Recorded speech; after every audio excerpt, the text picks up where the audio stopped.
So I grew up in Connecticut in West Hartford. My father is all-around incredible musician, and I would wake up to Mahler symphonies on the stereo on Saturday mornings.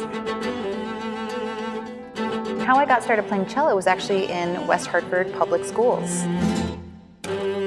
It's just such an incredible music program. I learned so much, and I owe so much of now who I am to that beginning. I do have a Connecticut connection, other than Nora, obviously. I first studied at the Manhattan School of Music, and then I did a 2-year degree at Yale University. I have inspiration from all over, but can never get past the one and the only Jimi Hendrix. As a kid, it was his music that really sort of got me into the guitar and into all kinds of music. Eventually ended up in New York City, where I decided to pursue a career in chamber music.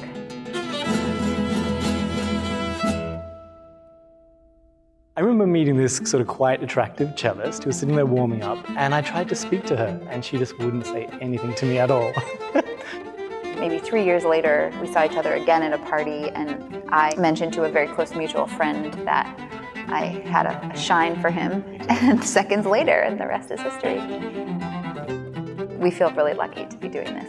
It's really fantastic. We get to travel the world together and play concerts together and experience sort of life and performing together, so it's really fun. The classical guitar is an incredibly demanding instrument. If I skip a day of practice, I really can feel it. Everything feels more difficult. It does really take incredible amounts of discipline, but every time I walk on stage, I'm so grateful for the ability to do this and to share music with an audience. You kind of have to have that to be crazy enough to try to pursue this as a career. Playing in the Warner Theater, there's nothing like being in a grand concert hall. There's nothing that compares to that feeling. Being on this beautiful stage, there's a certain energy that we get and that our playing gets, I think.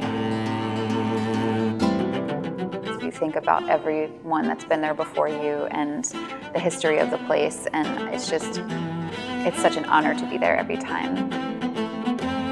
It's easy to take for granted here in a place like Connecticut or New York that there's an abundance of culture available, and there's training and there's teachers and there's all this infrastructure.